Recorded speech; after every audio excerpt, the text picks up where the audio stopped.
Bismillahirrahmanirrahim. Assalamualaikum warahmatullahi wabarakatuh. Waalaikumsalam warahmatullahi wabarakatuh. Selamat siang semuanya dan terima kasih sudah meluangkan waktunya untuk hadir di sini. Sebelumnya, di sini saya selaku perwakilan dari kelompok 10 perkenalkan, nama saya Isna Zulfakharunisa. Di sini saya akan membahas mengenai bagaimana upaya kalian sebagai mahasiswa dalam memanajemen waktu antara kuliah dan kegiatan pondok pesantren.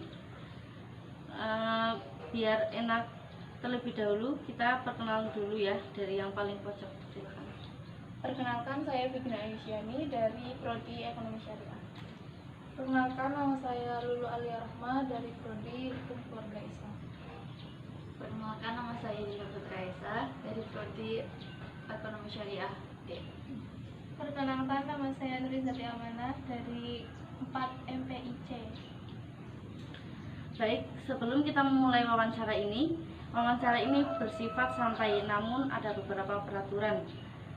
Yang pertama, di sini kita memiliki beberapa pertanyaan. Nanti dari kalian harus menjawab satu-satu secara bergantian, tidak perlu rebutan. Langsung saja ke pertanyaan yang pertama. Manajemen waktu menurut kalian ketahui itu apa? Yuk, Dari saya sendiri, manajemen waktu itu menurut saya cara kita bagaimana mengelola waktu. Menurut saya manajemen waktu itu seperti merencanakan kayak jadwal kita hari ini mau buat apa. Kalau menurut saya sendiri, manajemen itu mengatur waktu. Kalau menurut saya, manajemen waktu itu pengendalian waktu berdasarkan serangkaian kegiatan yang telah direncanakan dan telah dipertimbangkan sebelumnya. Selanjutnya, bagaimana cara kalian dalam membagi waktu antara kuliah dan kegiatan pondok? Dari saya sendiri, cara membagi waktu antara kuliah dan pondok itu ya dengan cara kita membuat jadwal, misal kedepannya mau apa antara kuliah dan pondok.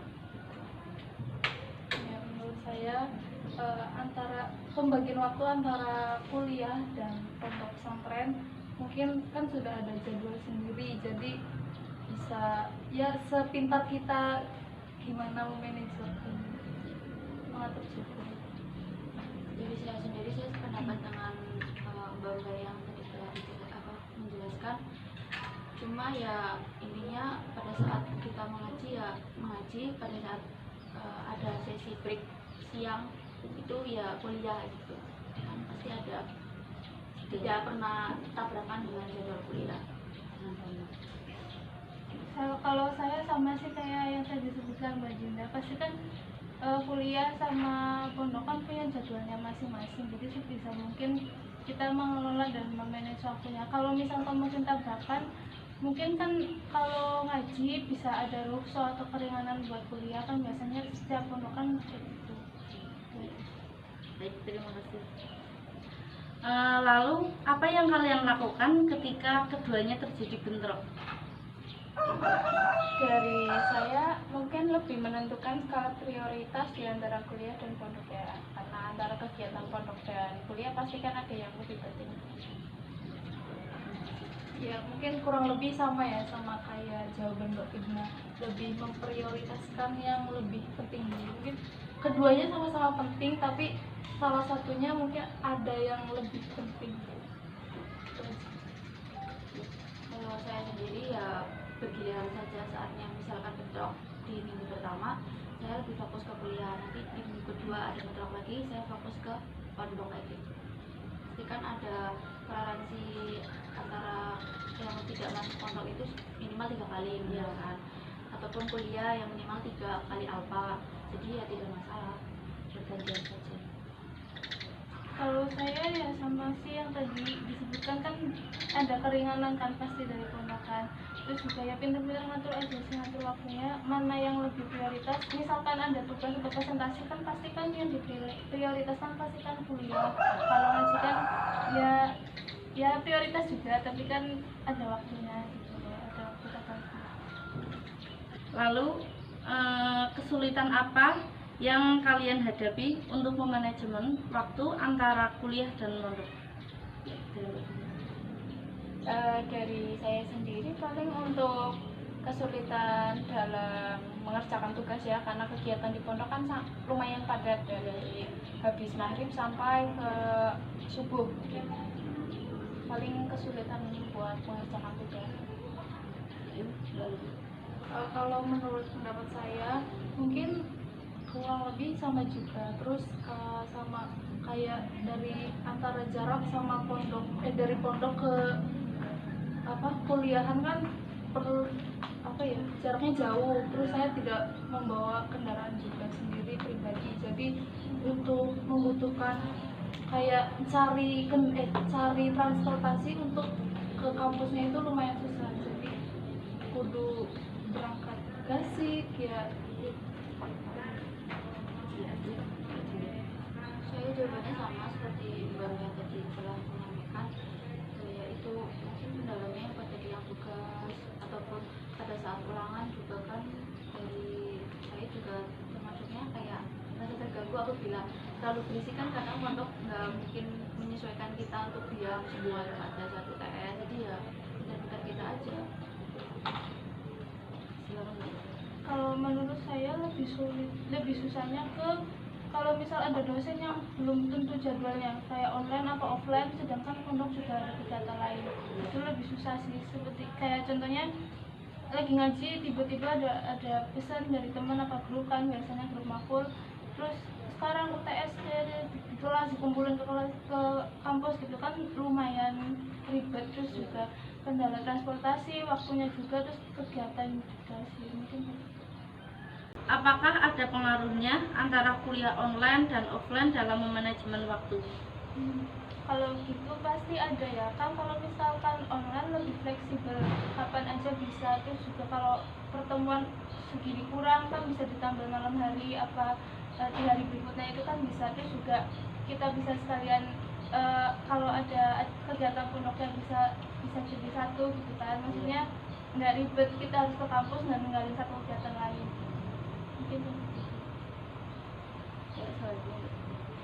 Iya, pasti sangat berpengaruh ya.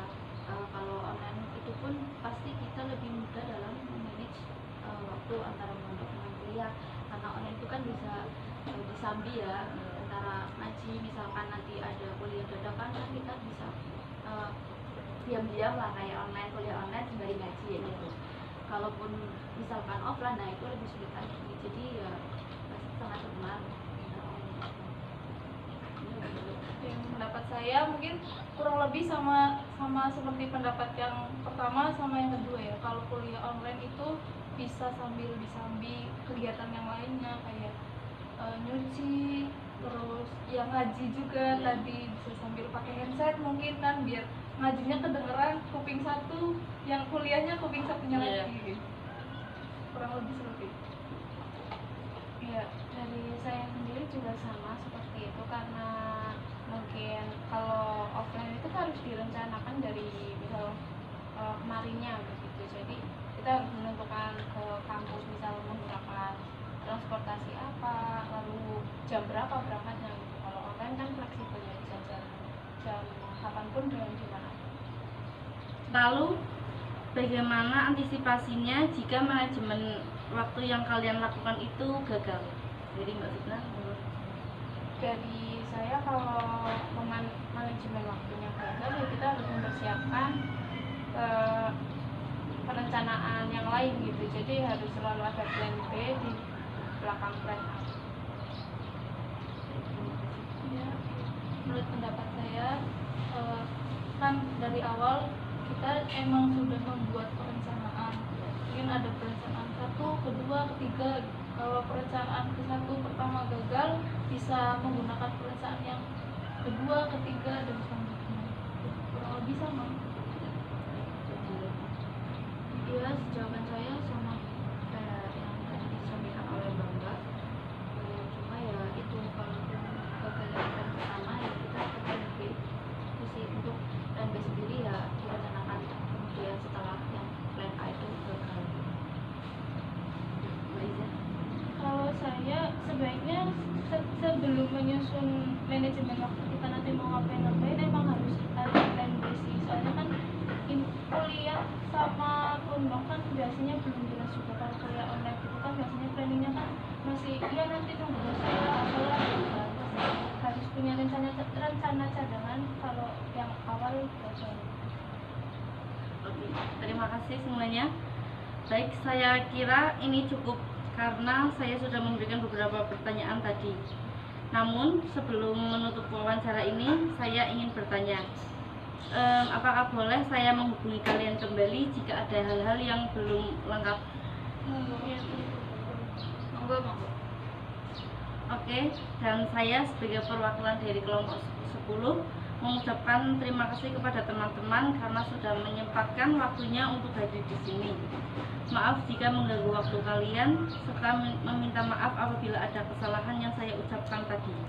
Saya akhiri di sini. Terima kasih. Wassalamualaikum warahmatullahi wabarakatuh. Waalaikumsalam warahmatullahi wabarakatuh.